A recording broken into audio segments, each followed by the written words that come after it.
From Washington, this is VOA News.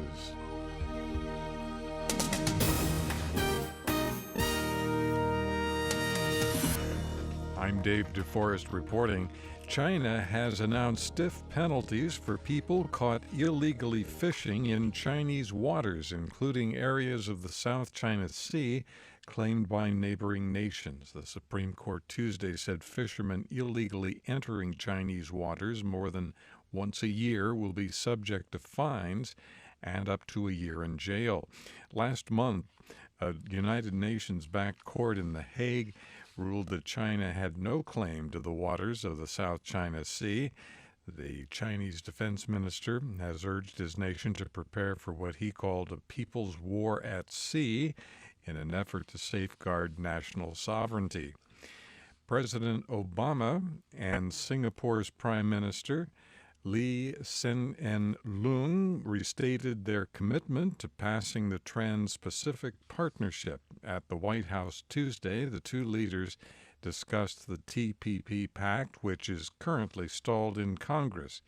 During remarks at the U.S. Chamber of Commerce on Monday, Mr. Lee said the agreement would give the U.S. better access to markets that make up for 40% of the global economy. Keeping your markets open to trade, deepening your partnership with ASEAN, and cooperating with countries in the region to enhance regional security.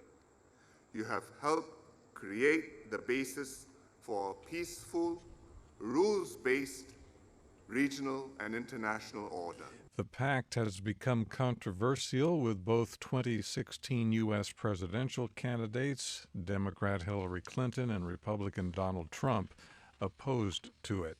Turkish President Recep Tayyip Erdogan has restated an earlier claim that the failed coup attempt against him last month was plotted outside the country.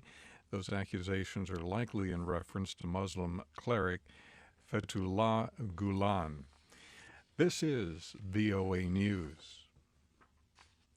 Speaking at the White House Tuesday, President Barack Obama said Republican presidential candidate Donald Trump is unfit to succeed him in office. I think the Republican nominee is unfit to serve as president. I said so last week, and he keeps on proving it.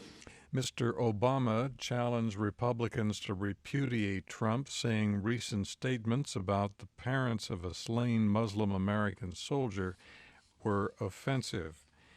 The Vatican press office says Pope Francis has created a special commission to examine whether women can serve as deacons in the Roman Catholic Church.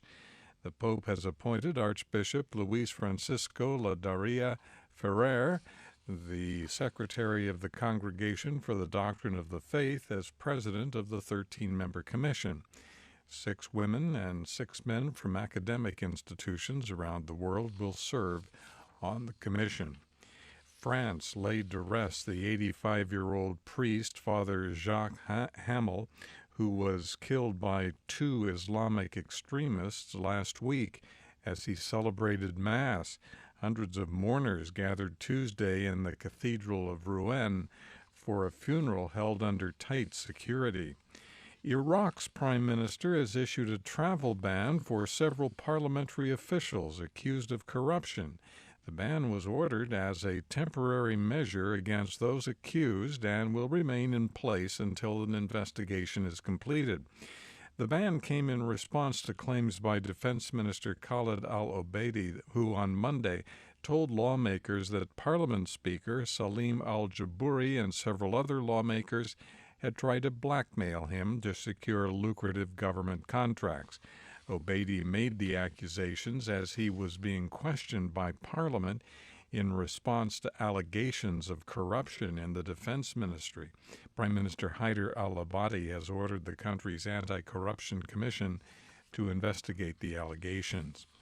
Aid workers in Syria say a helicopter dropped barrels of toxic gas on a town near Aleppo. At least 30 people, mostly women and children, were affected. Workers say the gas was dropped overnight near the site where a Russian helicopter was downed hours earlier by rebel fire. A suicide bombing in the Libyan city of Benghazi has killed and wounded a number of people. Military sources say the attack apparently targeted soldiers loyal to Libya's recognized parliament. A coalition of Islamist militias claimed responsibility. Meanwhile, the United States has started an air campaign in the city of Sirte, the last bastion of the Islamic State group in Libya. The strikes on Tuesday hit an IS rocket launcher and a heavy equipment excavator. Taking a brief look at markets on Wall Street, U.S. stock indexes were down at the close of trade today. European markets were also down. In Washington, I'm Dave DeForest. That's the latest world news from VOA.